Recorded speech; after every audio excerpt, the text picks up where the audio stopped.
Capítulo 4: As regiões temporais e a organização da percepção auditiva.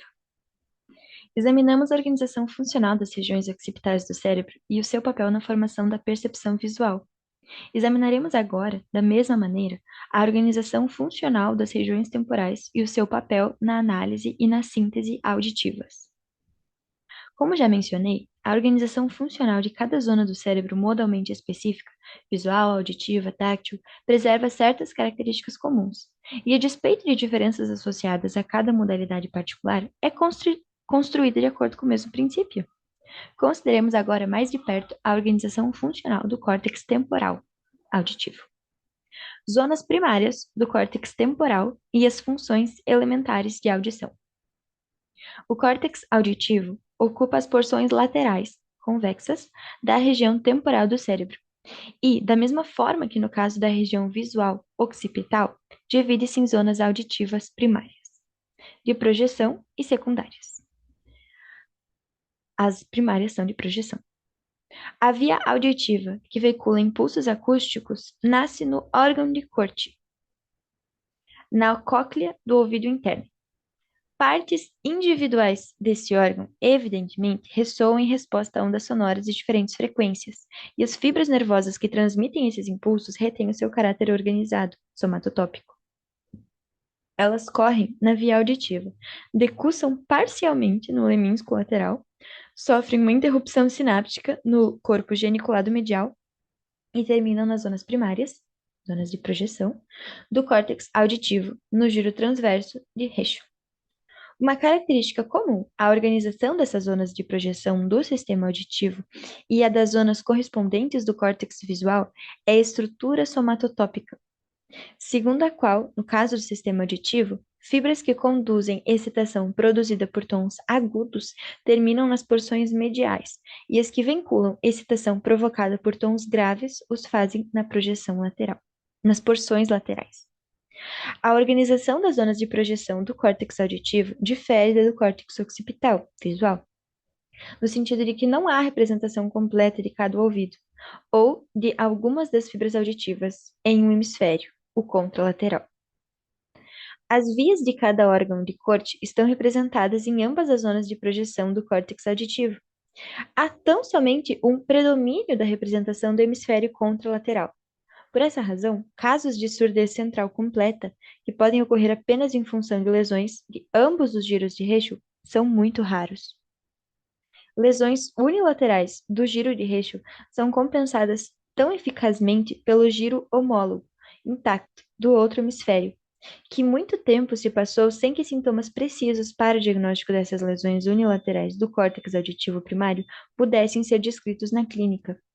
Apenas muito recentemente, como resultado do trabalho do eminente fisiologista soviético Gershuni e de Karaseva e Baru, pode-se obter informação substancial acerca do modo de funcionamento dessas partes da região temporal em função do que puderam ser identificados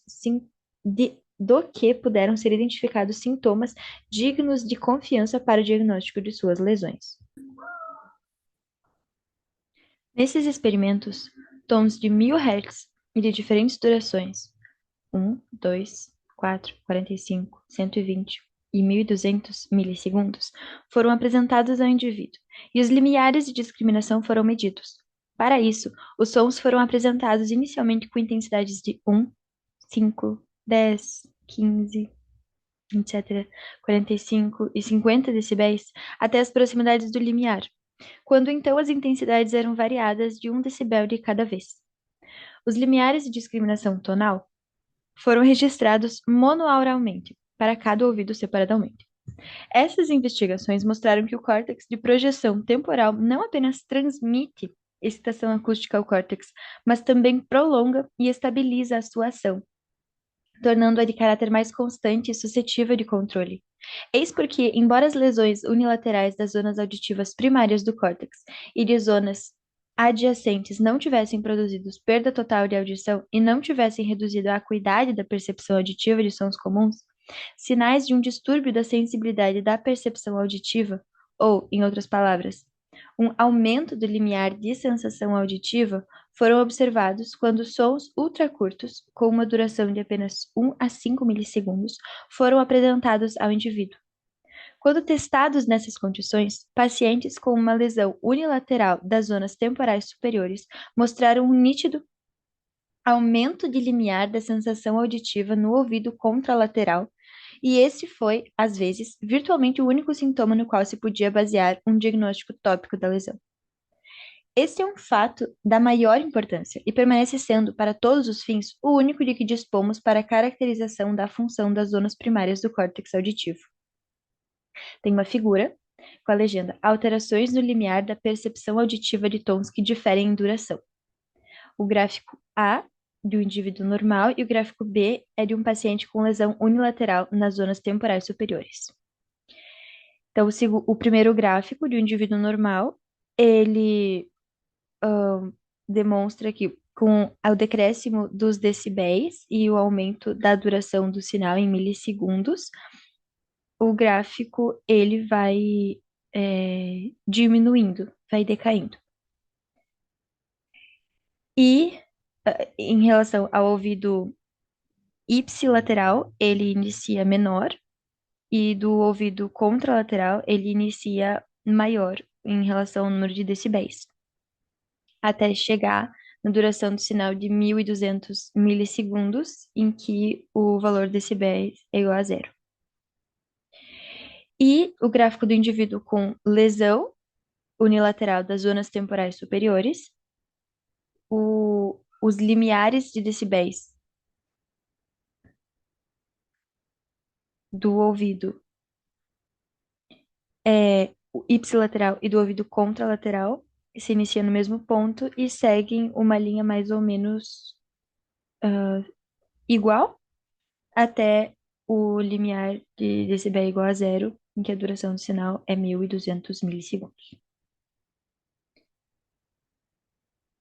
As zonas secundárias do córtex temporal e funções acústico-gnósticas. Como disse acima, as zonas secundárias do córtex auditivo, que ocupam as porções laterais convexas do lobo temporal no homem, correspondendo à área 22 de Brodmann e à parte da área 21, possuem a mesma estrutura que as zonas secundárias de outras áreas sensoriais. Consistem predominantemente em camadas corticais 2 e 3, cuja maior parte se compõe de células com axônios curtos. Elas retêm o seu caráter modalmente específico, auditivo, mas não exibem estrutura somatotópica.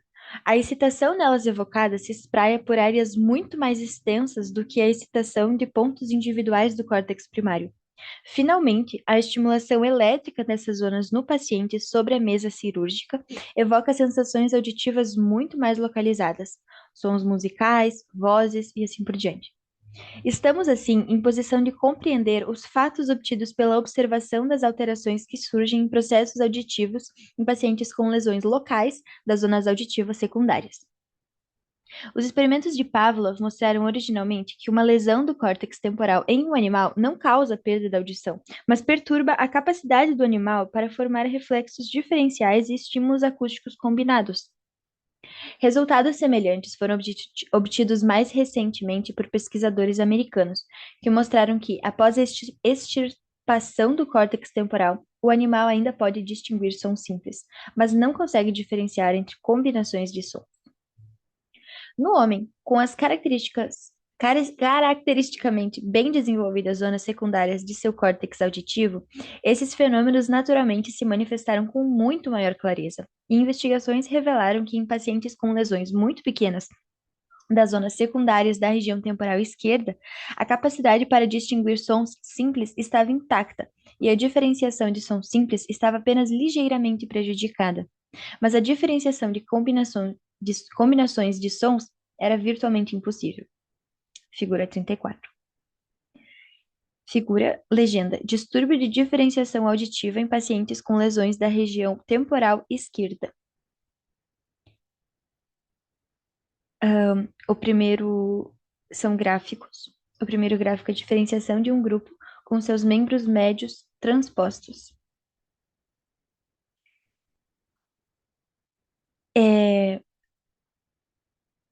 Não sei interpretar esse gráfico.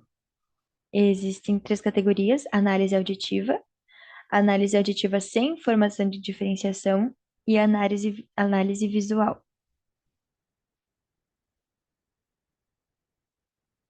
Depois tem o gráfico da diferenciação de uma palavra de um som, semelhante à palavra ativa.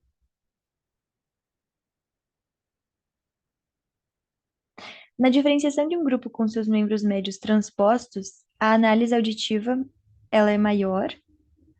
Não tem apresentação aqui da análise auditiva sem informação de diferenciação, então não há diferenciação. E tem análise visual também demarcada. Depois, na diferenciação de uma palavra de um som semelhante à palavra ativa, o número é muito alto de análise auditiva sem informação de diferenciação. A análise visual é pequena e também tem uma certa análise auditiva. Depois, no gráfico de afasia cortical, os números são muito altos de análise auditiva e análise auditiva sem informação de diferenciação. Já na afasia transcortical, os números são muito próximos a zero e só tem um pouquinho de análise auditiva. Resultados semelhantes foram obtidos em um estudo especial de diferenciação entre grupos de 2 ou 3 tons de alta frequência e entre ritmos acústicos complexos em pacientes com uma lesão do córtex temporal. Se séries rítmicas de batidas fossem apresentadas a esses pacientes rapidamente, eles eram incapazes de distingui-las ou de reproduzi-las. Esses fatos mostram conclusivamente que as zonas secundárias do córtex auditivo desempenham um papel vital na diferenciação de grupos de estímulos acústicos simultaneamente apresentados e também de séries consecutivas de sons de diferentes alturas ou estruturas acústicas rítmicas. Eles também refletem um aspecto essencial, mas de maneira alguma mais importante, do funcionamento das zonas secundárias do córtex temporal humano. A importância de tais zonas reside no fato de que elas são um aparelho fundamental para a análise e a síntese dos sons da fala, que representam a qualidade que diferencia a audição humana daquela dos animais. A fala humana, que é organizada em um sistema fonêmico de linguagem, utiliza sons de um tipo especial e agudeza de audição. Por si só, não basta para diferenciar entre eles. Os sons da fala constituem um sistema no qual apenas certas características são essenciais para a diferenciação do significado de palavras, enquanto outros não possuem esse papel. Para uma pessoa que fala russo, não importa se a palavra mais é pronunciada com um A breve ou um longo, o significado da palavra não é absolutamente afetado. Por outro lado, se alguém falando alemão pronunciasse sat como sat, sat como stat, ou hit como hit, o significado da palavra seria completamente diferente.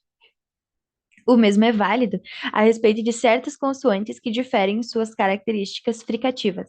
Essas distinções não são de nenhuma importância em russo ou em alemão, mas em inglês as palavras Wein e wine têm significados completamente diversos.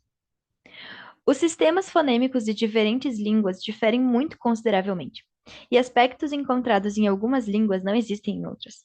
Talvez os melhores exemplos sejam aqueles de dureza ou brandura, designada pelo símbolo aspa, ou de acento e ausência de acento na língua russa, na qual as palavras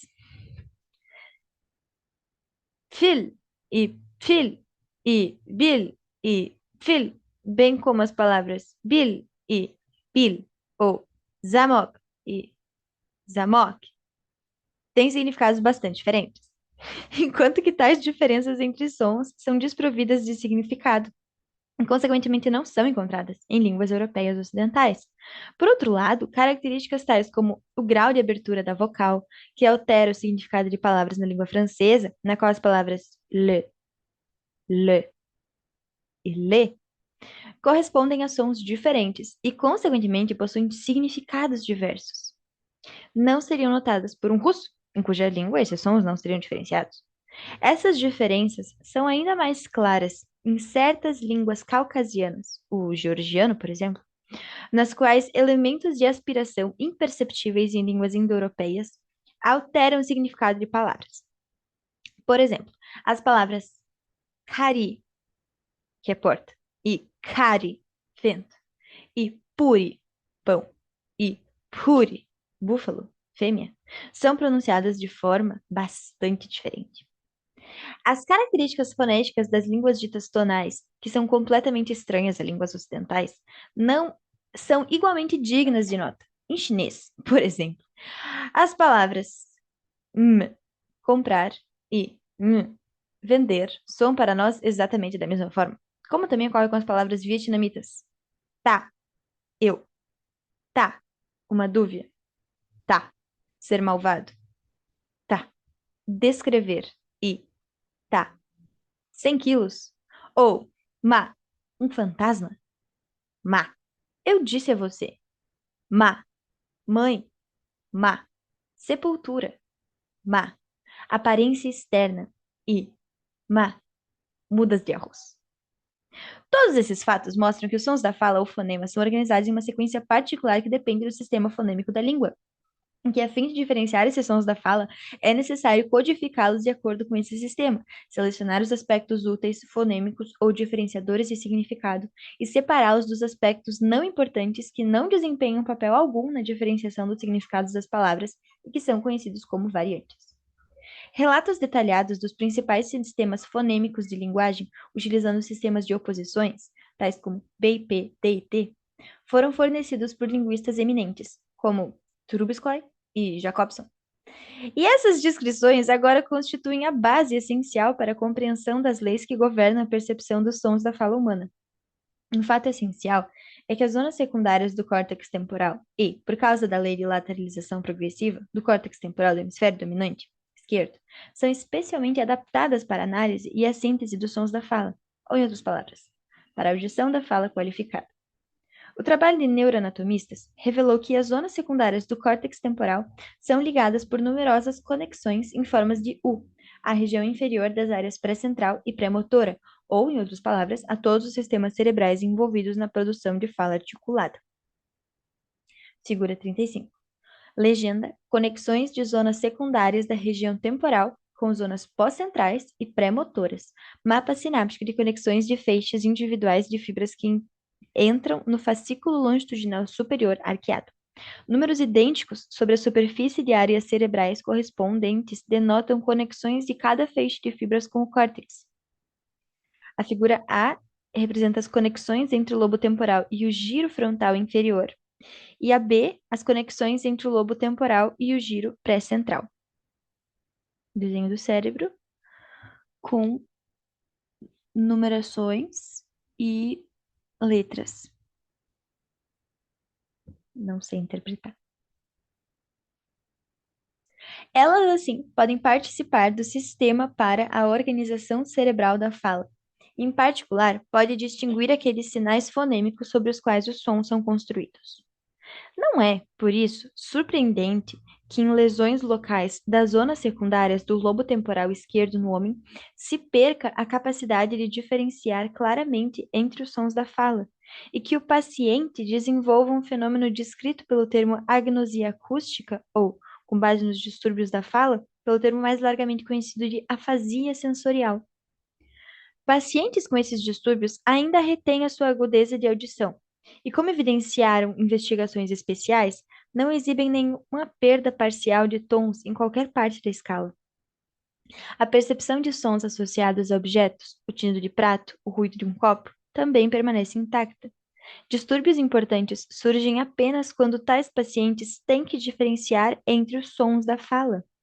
Em lesões mais maciças do lobo central esquerdo, todos os sons da fala são percebidos como ruído inarticulado, o murmúrio de um córrego, o farfalhar de folhas.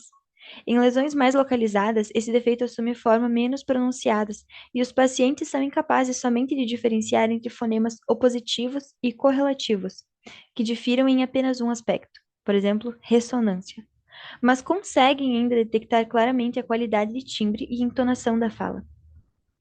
Esse defeito pode ser facilmente visto pedindo-se ao paciente que repita pares de fonemas opositivos, tais como DT, PP ou SZ.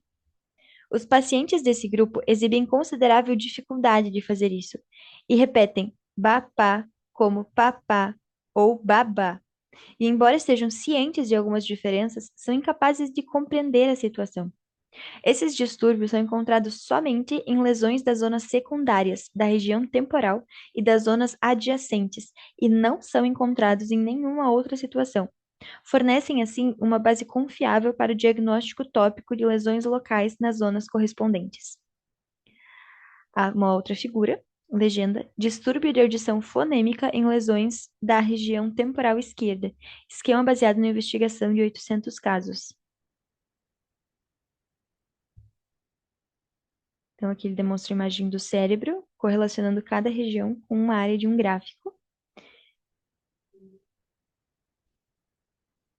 E as, o distúrbio da audição fonêmica em lesões dessa região, ele faz uma correlação de certas áreas. Por exemplo, ele retoma uma seta da região occipital, leva ao gráfico e o nível é zero. Isso também acontece do lado oposto do cérebro, lá no córtex pré-frontal, também é zero. Conforme vai se aproximando do centro do desenho do cérebro, ou seja, vai se aproximando das regiões temporais, esses valores aumentam muito. Então, se há lesão nessas regiões é, afastadas do córtex temporal, o distúrbio de audição fonêmica quase não vai existir ou vai ser muito pequeno. Mas, se houverem lesões conforme vai se aproximando, então, por exemplo, ali próximo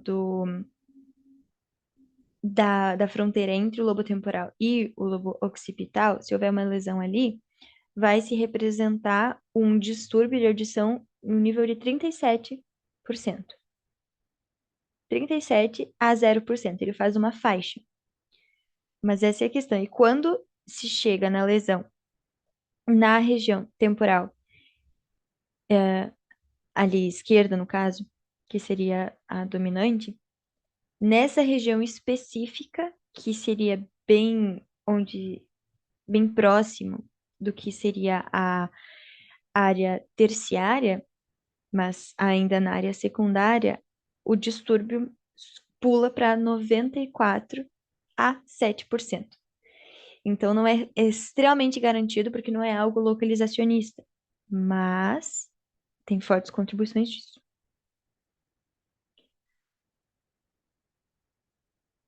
É interessante que distúrbios de audição fonêmica, que são o resultado direto de uma lesão das zonas secundárias do córtex temporal, surgem apenas em lesões da região temporal esquerda e nunca são encontrados em lesões do lobo temporal direito, em função da lei da lateralização crescente. Por essa razão, lesões do lobo temporal direito, que não é conectado com o sistema de fala, podem ou permanecer assintomáticas ou produzir apenas distúrbios de percepção de combinações rítmicas complexas ou de combinações de sons diferentes, de diferentes frequências, e se manifestam por vezes como um distúrbio da audição de música, que foi denominado amusia sensorial. Essas diferenças entre as funções das regiões temporais esquerda, dominante, e direita, não dominante, se contam entre as mais fundamentais diversidades observadas na organização funcional de sistemas corticais e têm importantes consequências para o curso suave de processos mentais. Um distúrbio de audição fonêmica e os fenômenos de agnosia acústica são apenas parte, embora deve-se admitir que constituem a parte principal, da síndrome produzida por lesões das zonas secundárias do lobo temporal esquerdo. Se a lesão perturba o funcionamento normal das partes do córtex auditivo secundário do hemisfério esquerdo, que estão mais distantes das zonas auditivas primárias e ocupam a região do giro temporal médio ou se localizam na profundidade do lobo temporal esquerdo, a audição fonêmica pode permanecer intacta ou pode ser perturbada apenas de forma relativamente leve. E o defeito assume a forma de um distúrbio de memória audioverbal ou de características desordens acústico-minêmicas. O aspecto principal é que o paciente não consegue reter nem mesmo uma série curta de sons, sílabas ou palavras em sua memória, e começa a confundir a ordem dos elementos da série a ele apresentada, ou afirma que apenas alguns deles simplesmente desaparecem da sua memória. Se apresenta a um paciente desse tipo uma série de 3 ou 4 sílabas, por exemplo, burami ou conafupo, ou uma série de igual número de palavras, casa, madeira, cadeira, ou noite, gato, carvalho e ponte, ele será incapaz de repetir mais do que um ou dois desses elementos, às vezes apenas o primeiro ou último. O paciente diz que não pode guardar o resto em sua memória, ou que ele esqueceu. Esse distúrbio ainda permanece de caráter modalmente específico, e se apresentar ao mesmo paciente um grupo de figuras desenhadas ou mesmo de palavras escritas, ele será capaz de lembrá-las de maneira bastante boa. Uma análise mais minuciosa desse fenômeno mostra que esse distúrbio de memória audioverbal se baseia em inibição mútua aumentada de traços auditivos, um defeito característico de um estado patológico do córtex temporal, e de tipo semelhante ao fenômeno que observamos previamente em casos de agnosia óptica simultânea. Isso leva ao característico estreitamento do âmbito de percepção acústica sucessiva. Essa hipótese pode ser confirmada se a série de elementos acústicos é apresentada a intervalos mais longos, reduzindo-se assim o efeito mutuamente inibitório de elementos vizinhos. Em tais casos, como Skekova, investigação não publicada, mostrou os traços de cada estímulo acústico tem tempo suficiente para consolidação, de forma que a série acústica correspondente pode ser adequadamente repetida. Efeito sistêmico de distúrbios de audição de fala em lesões das zonas secundárias da região temporal esquerda. Os distúrbios de audição fonêmica e de memória audioverbal produzidos por uma lesão das zonas secundárias do lobo temporal esquerdo são de caráter parcial e modalmente específico. E, em função da lei de dissociação dupla, deixam intactas as outras funções perturbadas por lesões em outras situações. Essas funções incluem percepção visual, entendimento de relações lógico-gramaticais, operações matemáticas e assim por diante. Entretanto, vários processos psicológicos complexos são severamente perturbados em casos de lesões das zonas secundárias da região temporal esquerda. E esses distúrbios, intimamente vinculados ao prejuízo da audição de fala, são de caráter secundário ou sistêmico. Esses distúrbios incluem desordens da compreensão da fala, da nomeação de objetos e da recordação de palavras, ao lado de características perturbações da escrita, às quais se deve prestar especial atenção. Perda da capacidade de diferenciar entre fonemas que soam de forma semelhante leva inevitavelmente à dificuldade na compreensão da linguagem falada, ou como agora denominamos costumeiramente este defeito, a alienação do significado de palavras. Palavras na língua materna, cuja composição fonêmica não mais pode ser percebida com diferenciação adequada, não podem ser claramente compreendidas. Por exemplo, se a palavra golos, voz, volta para o paciente, soa para o paciente como colos, uma espiga de milho, ora como colos, solteiro, ou coast, pano, ele naturalmente não mais será capaz de compreender o seu significado. E a sua atitude em relação a palavras de sua língua materna começará a assemelhar-se àquela que se exibe em relação a palavras de uma língua estrangeira. Esse é o sintoma básico do que agora é largamente conhecido clinicamente como afasia sensorial ou acústico-gnóstica. O segundo resultado de um distúrbio de audição fonêmica é que, tendo perdido o necessário auxílio de um sistema fonêmico diferenciado de linguagem, o paciente experimenta dificuldade para nomear objetos e para recordar as palavras necessárias, cometendo erros em ambos os casos, misturando fonemas estreitamente relacionados. Em vez da palavra colos, ele dirá algo como deixe-me ver, curso, ghost, chorus, chorus, e assim por diante. Caracteristicamente, se adiantarmos a primeira sílaba nesses casos, não ajudaremos o paciente. E sem um sistema preciso de fonemas, ele não pode tirar proveito dessa manobra. Por exemplo, em uma tentativa de encontrar a palavra Hascheka, pente, um paciente desse tipo não foi capaz de se beneficiar do adiantamento de has, hash, hashes. Essa incapacidade de se aproveitar do adiantamento do início da palavra, que se explica pela imprecisão do sistema fonêmico do paciente, é uma característica acessória importante para o diagnóstico tópico de lesões do lobo temporal esquerdo. O terceiro resultado do defeito fundamental é um distúrbio da fala do paciente. Sendo incapaz de encontrar auxílio no sistema fonêmico da linguagem e exibindo um defeito na estabilidade de traços acústicos, Um paciente desse tipo não consegue compreender a fala coerente, e suas expressões espontâneas assumem o caráter de um agrupamento incoerente de palavras, algumas das quais são bastante defeituosas em sua estrutura fonêmica, enquanto que outras são substituídas por palavras semelhantes, mas inadequadas. Caracteristicamente, o paciente não está claramente ciente dos defeitos de sua própria fala coerente e não consegue, obviamente, corrigi-los, de forma que sua fala se converte no que foi denominado uma salada de palavras, na qual os componentes nominativos, os substantivos, estão quase completamente ausentes. E tudo o que resta são ou interjeições ou expressões habituais, tais como deixe-me ver, como pode, confundo tudo isso, eu sei, mas não posso, e assim por diante. Finalmente, embora os aspectos fonêmicos e léxicos da fala coerente desses pacientes estejam grosseiramente perturbados, caracteristicamente o aspecto de entoação e melodia de sua fala, via de regra, permanece intacto. E com a ajuda desse aspecto, o ouvinte consegue compreender o significado da fala aparentemente incoerente do paciente. Quem, escutando o seguinte fluxo de palavras. Bem, agora quero dizer, assim nós agora fomos, de repente, agora este assim, bang, e então nada, nada, e desde então, pouco a pouco, ainda melhor, bastante. E agora, você vê, fluxo este completamente destituído de substantivos, poderia adivinhar que um paciente ferido na região temporal estava descrevendo como eles estavam indo, como a explosão de uma granada o atordoou, como ele perdeu a consciência e como a sua consciência retornou gradualmente, embora a sua fala ainda permanecesse difícil. O último resultado direto de distúrbio de audição fonêmica é a perda da capacidade de escrever, característica de pacientes com lesões do lobo temporal esquerdo. Tais pacientes não podem diferenciar o necessário conteúdo acústico de uma palavra. Começam a confundir fonemas que soam de forma semelhante e não mais podem analisar as combinações complexas de sons, como as produzidas por uma sequência de consoantes, por exemplo. A sua escrita é convertida, assim, em uma série de tentativas frustradas para encontrar os sons e letras requeridos para compor a palavra, com muitas correções, mas com incapacidade completa para escrever palavras adequadamente.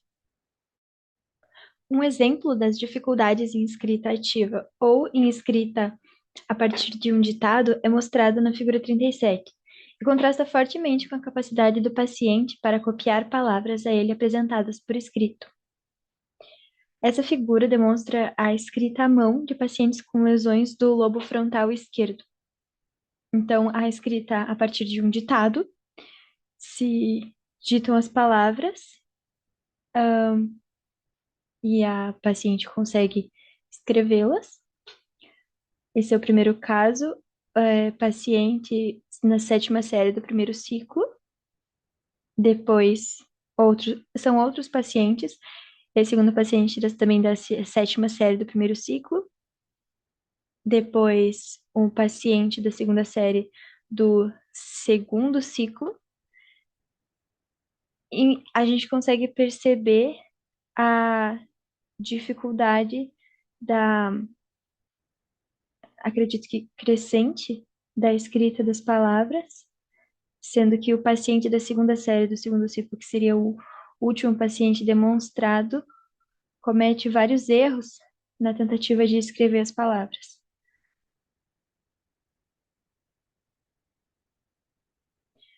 Uma exceção característica no contexto desse efeito é a capacidade do paciente para escrever palavras familiares, por exemplo, a sua assinatura, que não requerem análise do seu conteúdo acústico e se tornaram um estereótipo motor estável. Esta conversão da escrita de palavras de um processo que requer análise acústica precisa de um automatismo motor, com uma estrutura psicofisiológica completamente diferente e dependendo de uma série completamente diversa de zonas corticais. É um exemplo claro de alteração na estrutura e na organização cerebral de um processo no curso do seu desenvolvimento funcional. Os processos de aprendizado são apenas parcialmente perturbados nos pacientes desse grupo. O reconhecimento de estereótipos visuais firmemente impressos, como, por exemplo, o RSS, Moscou, Pravda e assim por diante, que na verdade se converteram em ideogramas ópticos, permanece não afetado nesses pacientes. Por outro lado, está severamente perturbada a leitura de palavras que não se tornaram fixas dessa maneira, ou de palavras de significado complexo cuja percepção requer análise acústica. Nunca esquecerei um caso no qual um homem ferido na região temporal podia ler com facilidade seu sobrenome Levski, escrito em um envelope a ele endereçado, mas era completamente incapaz de ler a palavra, muito mais simples, Lev, leão, que não estava fixada com a mesma intensidade em sua memória. Já mencionei que a compreensão de relações lógicas e de operações tais como cálculos por escrito pode ainda permanecer relativamente não prejudicada em pacientes com lesões da região temporal esquerda. Entretanto, isso não significa que as operações de raciocínio permanecem completamente intactas em tais pacientes. Se essas operações requerem a execução de inúmeros elos intermediários que deverão ser retidos na memória operadora, pacientes com uma lesão do lobo temporal esquerdo serão incapazes de realizá-las. E embora esses pacientes retenham seu objetivo, o seu raciocínio será de caráter descontínuo e fragmentário. Essa é a razão pela qual, embora ainda possam compreender suficientemente bem relações lógicas individuais, esses pacientes perdem a sequência de operações, fracassam na retenção de componentes individuais e o processo de raciocínio ordenado se torna profundamente perturbado. Todos esses fatos, que foram descritos por muitos autores, constituem a síndrome de afasia temporal, ou sensorial, que surge em lesões das zonas secundárias da região temporal esquerda. Uma análise neuropsicológica dessa síndrome nos ajudará a compreender a contribuição da região temporal esquerda para a construção de processos mentais. Variantes da síndrome temporal. Como outras partes do cérebro, a região temporal é um sistema altamente diferenciado. Em função disso, podem surgir distúrbios diferentes em natureza e grau, na dependência da localização da lesão e de sua severidade. Uma lesão das zonas superiores da região temporal esquerda pode acarretar o quadro de afasia sensorial que acabei de descrever. Tal quadro se baseia em um distúrbio de audição fonêmica, e seus resultados secundários, ou sistêmicos, são dificuldade na compreensão do significado de palavras, um distúrbio do processo de nomear objetos, defeitos de fala coerente, distúrbios de escrita e dificuldades de um tipo especial na realização de operações intelectuais consecutivas, cuja severidade é determinada pela extensão da dependência dessas operações em relação a traços estáveis e diferenciados na memória audioverbal operadora. É característico o fato de que lesões do lobo temporal esquerdo, que produzem distúrbios substanciais de audição de fala, não acarretam distúrbios semelhantes de audição musical.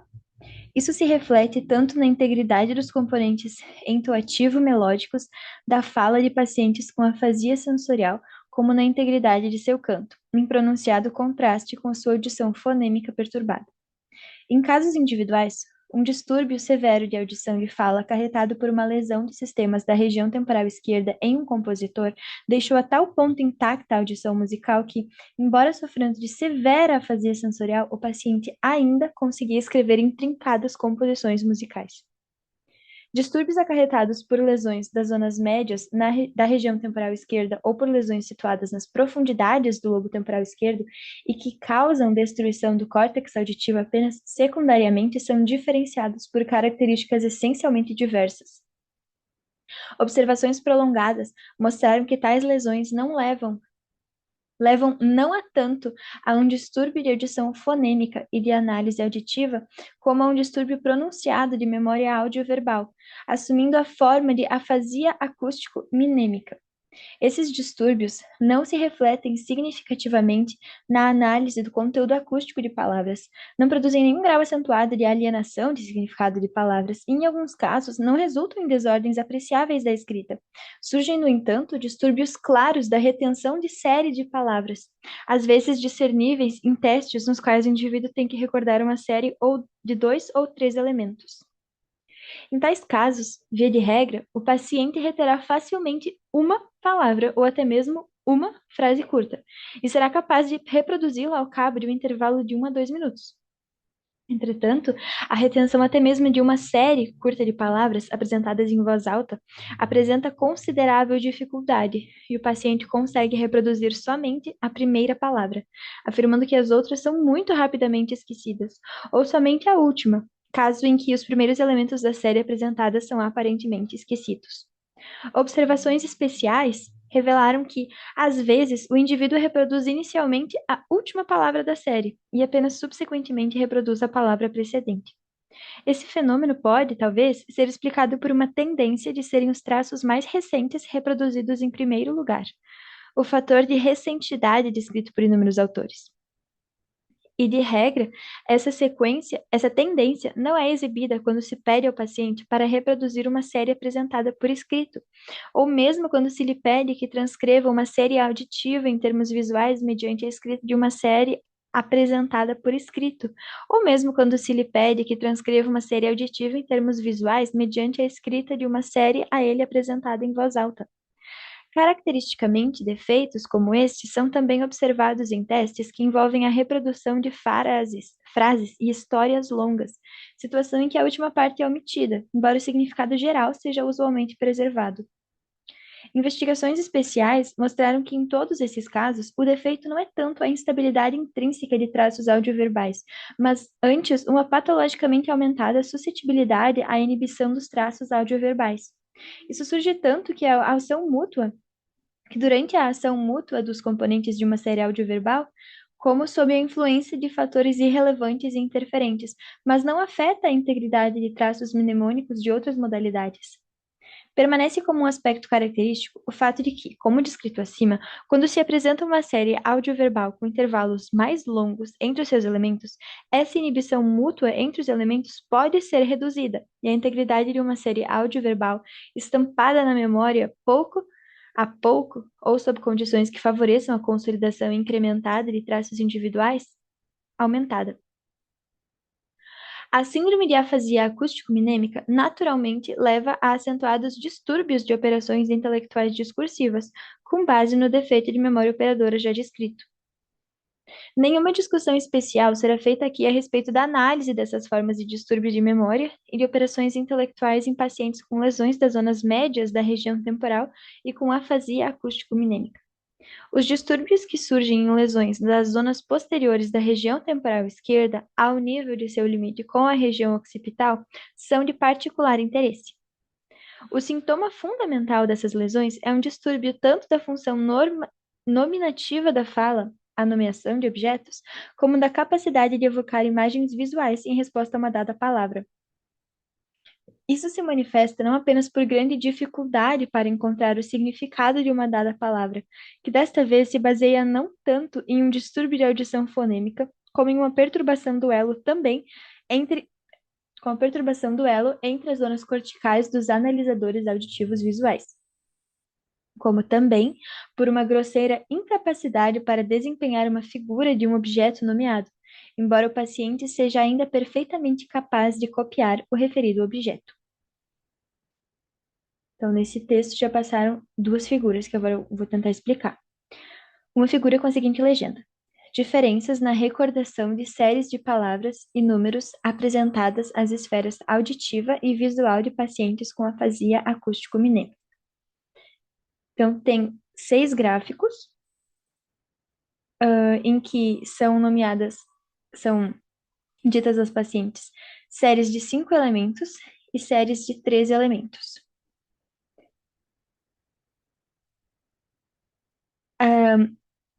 Os primeiros 3 gráficos demonstram fonemas, então séries de 5 ou 3 elementos em forma de fonemas, e os outros 3 gráficos são séries na forma de palavras. Um deles, palavras, as séries são verbais, em outras séries são escritas, em outras as séries são verbais e escritas. Em relação à quantidade de fonemas e das séries, não sei interpretar esses gráficos. Peço desculpas. E a próxima figura é sobre o distúrbio da capacidade de desenhar e de copiar um objeto nomeado. Então, primeiro se tem o desenho copiado, com muitos detalhes, e depois tem o desenho feito a partir da memória, com uma perda gigante de detalhes. Após, tem também o desenho de. Após terem sido mostrado um desenho correspondente, o, o paciente reproduz o desenho com perda terrível de, de detalhes, capacidade de desenhar e copiar o objeto que foi nomeado. No avião, tem um desenho que não parece nada com um avião, desenho de uma vaca tem um desenho que não parece nada com uma vaca, de um gato também não, e de um caderno, muito menos. O gato e o caderno foram desenhados em função de uma ordem, não tiveram exemplos. O desenho do gato e do caderno, de maneira nenhuma, remetiam a um gato ou um caderno. Então, a gente consegue perceber nesse último exemplo, principalmente, a tentativa de execução de uma ordem a partir da fala, da audição, que nesses pacientes é algo muito debilitado. Com a cópia, a integridade executiva do desenho é mantida, mas quando se pede para se fazer a partir de uma memória, a capacidade é muito reduzida. Há razão para supor que esses fenômenos, aos quais foi dado o nome de afasia óptica, surgem em função de um distúrbio do funcionamento em concerto dos analisadores visuais e auditivo. Não procederemos, nesse ponto, a nenhuma análise especial da síndrome dos distúrbios que surgem em lesões das zonas frontotemporais do hemisfério esquerdo, já que isso será feito em um capítulo ulterior. Tudo que foi descrito até aqui se relaciona com distúrbios que surgem em lesões da região temporal esquerda dominante. Infelizmente, sabemos ainda muito pouco acerca dos sintomas acarretados por lesões da região temporal direita, não dominante. Sabe-se que, em tais casos, a audição da fala permanece intacta, enquanto que a audição musical pode estar substancialmente comprometida. E isso pode se refletir, por exemplo, em dificuldade na reprodução de estruturas rítmicas. Entretanto, esse fato não foi conclusivamente provado e demanda investigação especial. Lesões das zonas mediais da região temporal parte de um sistema totalmente diverso, pertencente à primeira das unidades cerebrais descritas, e cujas funções já foram discutidas, não serão objeto de considerações adicionais neste ponto.